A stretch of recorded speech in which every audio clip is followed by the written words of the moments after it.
7월 둘째 주 이른 아침에 이렇게 하나님의 말씀을 찾아 나아오신 모든 성도분들, 하나님의 이름으로 진심으로 환영하고 축복합니다. 제가 신대원 1학년을 1학기를 잘 마치고 왔지만 아직까지 제가 앞에서는 아직까지 한 경험이 찬양밖에 없기 때문에 많이 떨고 빨라지고 느려질 수 있습니다. 실수가 많을 수 있지만 많은 이해와 기도를 부탁드리겠습니다. 우리는 7월의 시작과 함께 요한계시록을 함께 묵상하고 있습니다.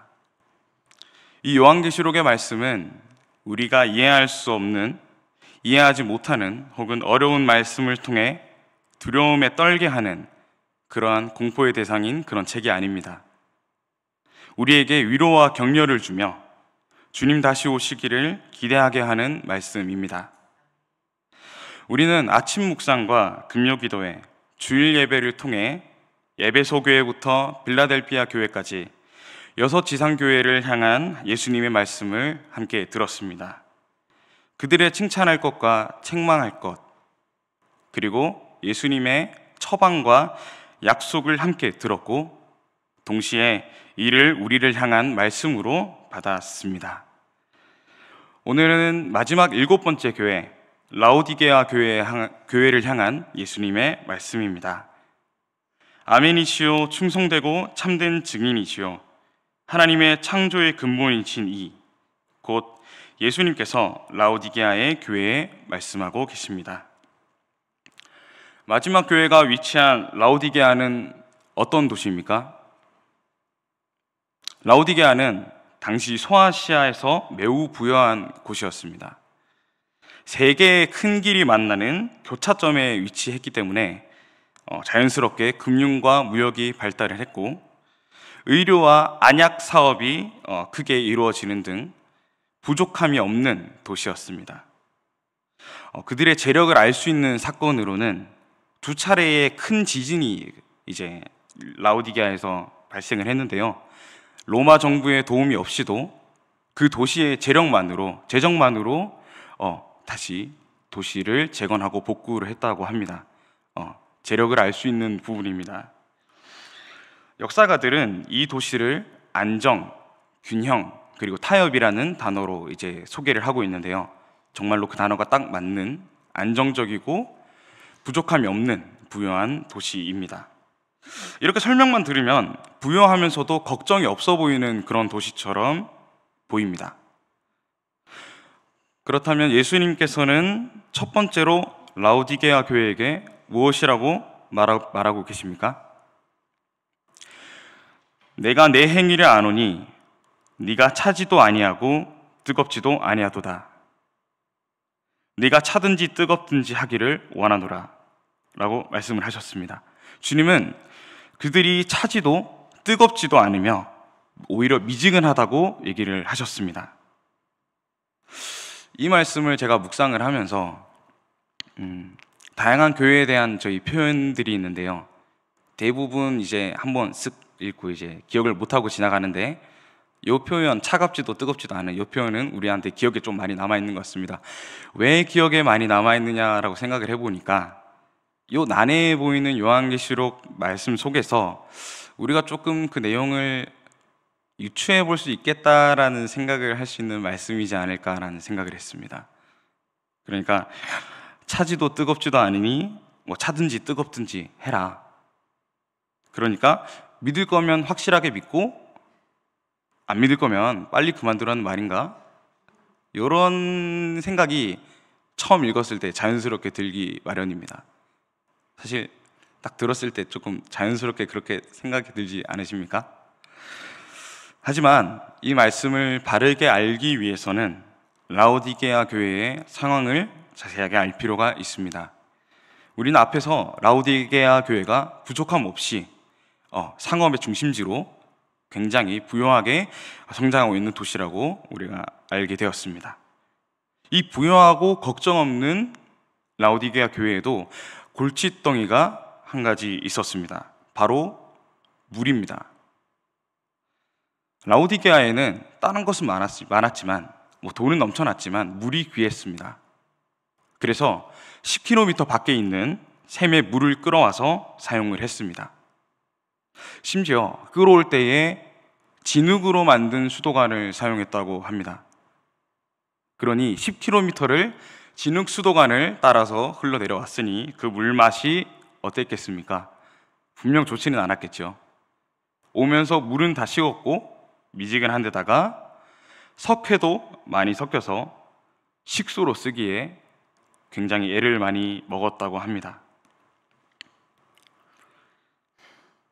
즉 차지도 뜨겁지도 않음은 근처에 차가운 식수나 이제 우리의 몸을 따뜻하게 하고 치료해주는 따뜻한 온천수와 대비되는 미지근한 물을 마시며 불평하고 있는 라오디게아 교회에 빗대어 말씀을 하신 것입니다. 그럼 이 미지근한 라오디게아 교회의 문제가 무엇일까요? 17절입니다. 나는 부자라 부여하여 부족함이 없다. 이것이 라오디게아의 상태입니다. 굉장히 건방지면서도 자신감으로 넘치는 말이죠. 부자라 부여하여 부족함이 없다. 실제로 라오디게아 교회를 향한 편지에서 우리는 핍박이나 환난, 다른 교회를 향한 편지에서 볼 수 있는 핍박이나 환난에 대한 말을 우리는 찾아볼 수가 없습니다. 그리고 7교회 중 부요한 곳으로 책망을 받은 유일한 교회입니다. 라오디게아 교회가. 이들은 외적으로는 굉장히 안정적이고 부요했습니다. 부족함이 없었습니다. 하지만 영적으로는 매우 빈곤한 상태였습니다. 예수님께서는 부요한 이 교회가 실제로는 17절 말씀입니다. 곤고하고 가련하며 가난하고 눈이 멀었으며 벌거벗었음을 알지 못한다고 하십니다. 알지 못한다는 것은 무엇입니까? 바로 영적으로 무감각하다는 것입니다. 자신의 영적 상태, 하나님과 교제하는 그 관계의 상태를 제대로 알지 못하고 점검하지 못하는 상태이며 빈곤함에도 부요한 외적인 모습을 보며 스스로 만족하고 사는 것입니다. 이것이 라오디게아 교회의 부요하지만 빈곤한 그 교회의 문제였습니다.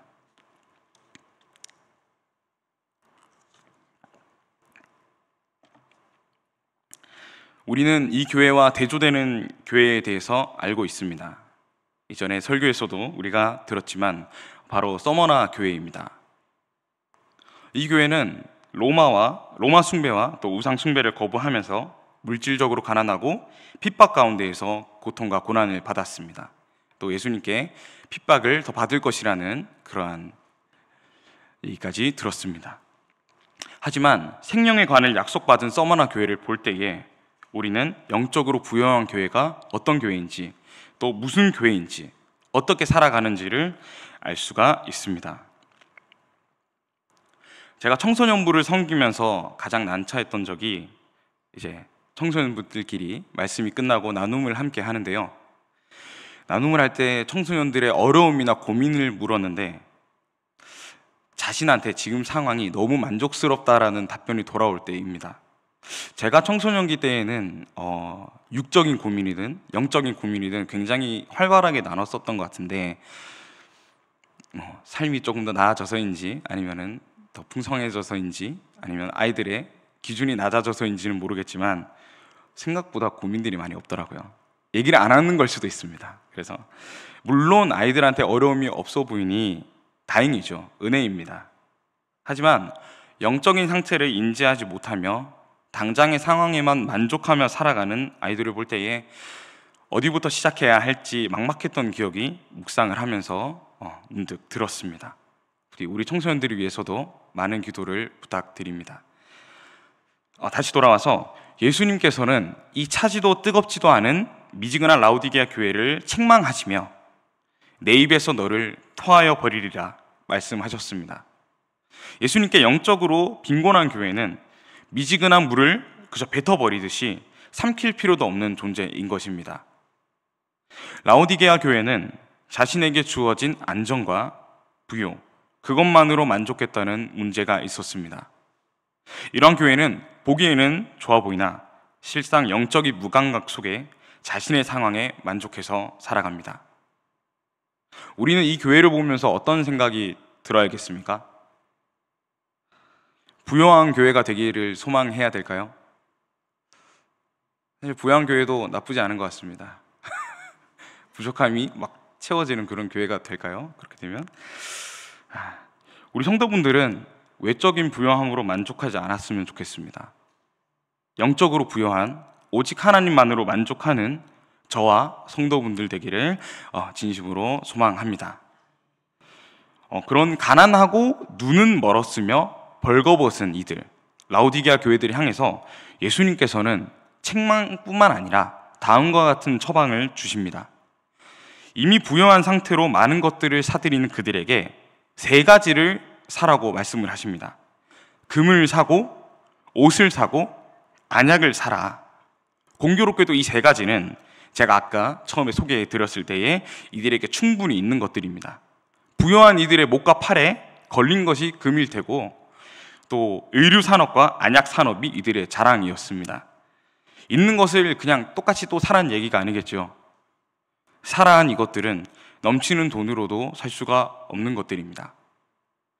죄를 깨우치고 회개하여 다시 돌이켰을 때에 얻을 수 있는 것입니다. 영적으로 구매한 연단한 금을 통해서 영적으로 부요해지고 흰 옷을 입을 때에 그들의 수치가 가려지며 영적인 안약을 바를 때에 영적인 눈을 떠 분별할 수 있습니다. 이들은 가장 자랑하던 것을 버리고 영적인 것을 사도록 처방받았습니다. 우리 또한 우리 제1의 것, 우리가 가진 것 중에 가장 우리 되게 하는 것, 가장 세상되게 하는 것을 내려놓고 영적인 것을 사야 할 줄 믿습니다. 그리고 비록 책망한 후의 처방이지만 이 처방에 예수님의 사랑이 넘치도록 담겨 있음을 볼 수가 있습니다. 19절입니다. 물은 내가 사랑하는 자를 책망하여 징계하노니 그러므로 내가 열심을 내라 회개하라. 아멘. 책망과 징계에 담긴 예수님의 사랑을 볼 수가 있습니다. 제가 오늘 말씀을 준비하면서 이전에 말씀을 전하셨던 사역자분들 말씀을 들었는데 공통적으로 나타나는 것이 요한계시록에서 예수님의 사랑을 느낄 수가 있다, 위로와 격려를 느낄 수가 있다라고 말씀을 하셨는데 저도 묵상을 하면서 많이 공감을 했던 것 같습니다. 또한 열심을 내라 회개하라를 외치시는 예수님의 모습을 생각할 때에 사랑하는 이가 돌아오길 바라는 예수님의 간절함을 느낄 수가 있습니다. 예수님께서는 책망받을 교회 또한 사랑하시기에 책망과 처방을 함께 주십니다. 우리에게 주어지는 책망을 통해서 예수님의 사랑을 느끼고 변화하는 저와 성도분들이 되기를 진심으로 소망합니다. 또한 내가 문 밖에 서서 두드리니 이제 열어 나와 함께 교제하자라고 말씀하십니다. 라오디게아 교회에서는 예수님께서 문 밖으로 밀려나셨습니다. 주인공이신 예수님이 없이 오직 부요함으로 만족하고 예수님을 밀어낸 것입니다. 하지만 자신을 밀어낸 교회를 예수님은 다시 문 앞에 서서 두드리시고 다시 자신과 교제하자며 친히 손을 내밀어 주십니다. 예수님의 끝없는 인격적인 사랑입니다. 이 예수님의 말씀은 또한 오늘날의 우리에게도 똑같이 적용될 줄 믿습니다. 우리에게도 라오디게아와 같이 예수님이 밀려나신 공간이 있을 것입니다. 여기에 더 이상 공간이 없다, 채워넣을 것이 없다라고 말씀하지 마시고 예수님의 사랑에 감사하며 문을 열고 함께 친밀하게 교제하는 우리 성도분들 되시기를 소망합니다. 그렇게 예수님과 함께 이기는 자에게 예수님께서는 이렇게 약속하십니다. 이기는 그에게는 내가 내 보좌에 함께 앉게 하여 주겠다. 이기는 자에게는 하나님의 보좌에 함께 앉아 통치하는 권세를 주십니다. 이 약속은 변치 않는, 깨어지지 않는 약속입니다. 아버지 보좌에 함께 앉은 것과 같이 하리라 말씀하신 것처럼 혹시 예수님께서 아버지 하나님의 보좌에 함께 앉아 계심을 혹시 의심하시는 분이 혹시 여기 계십니까? 없으시죠? 없으시다면 또한 이 약속 또한 온전히 신뢰해야 할 줄 믿습니다. 말씀을 정리하겠습니다. 우리는 7교회를 향한 예수님의 말씀을 7월을 시작하며 함께 묵상했습니다. 라오디게아 교회는 교회들 중에서 핍박과 환난이 없었지만 또한 유일하게 부요함으로 책망을 받은 교회입니다. 외적으로는 부요했지만 영적으로는 빈약했으며 자신의 빈약함조차 인지하지 못했습니다. 자기 만족의 상태에 빠져 있는 그들을 향해서 예수님은 금과 흰옷과 안약을 영적인 것을 통해 사라고 하십니다. 우리가 살아갈 때에 가난함과 고난에 허덕여 기도로 구할 때가 있습니다. 그리고 종종 육적 상황이 나아질 때에 우리의 영적 생활이 해이해지고 가벼워지기도 합니다. 예수님께서 라오디게아 교회를 향해 사라고 하신 이 책망을 우리 또한 받아들이기 원합니다. 우리를 부유하게 하는 것을 내려놓고 회개를 통해 영적인 것을 사야 할 줄 믿습니다. 성도 여러분, 지금은 아직 7월이지만 날씨가 많이 무덥습니다. 물을 밖에 내놓게 되면 금세 미지근해지는 날씨입니다. 우리 예수 그 이름 교회 성도분들은 주님 앞에서 미지근해지지 마시고 항상 차갑고 뜨겁기를, 언제나 주님만으로 만족하며 영적으로 부유하기를 간절히 소망합니다. 기도하겠습니다. 살아계신 하나님 아버지, 감사합니다. 일곱 지상교회를 향한 말씀과 마음을 예수님을 통해 확인할 수 있었습니다. 칭찬과 책망이 함께 있지만 이 모든 것이 예수님의 사랑 안에 있음을 알게 하여 주옵소서. 라오디게아 교회와 같이 핍박과 고난이 없이 외적으로 부요해짐을 먼저 구하지 않게 하여 주시고 영적으로 부요해지는 우리 모두가 되게 하여 주옵소서. 평일이 시작되었습니다. 더운 날씨 가운데에 지친 일상 가운데에 예수님의 말씀과 가르침을 잊지 않게 하여 주시고 예수님의 사랑을 부지런히 전하며 하나님이 바라시는 교회로 바르게 세워져가는 우리 예수 그리는 교회 모든 성도분들 되게 하여 주시옵소서. 감사드리며 모든 교회를 사랑하시는 예수 그리스도의 이름으로 기도드립니다. 아멘.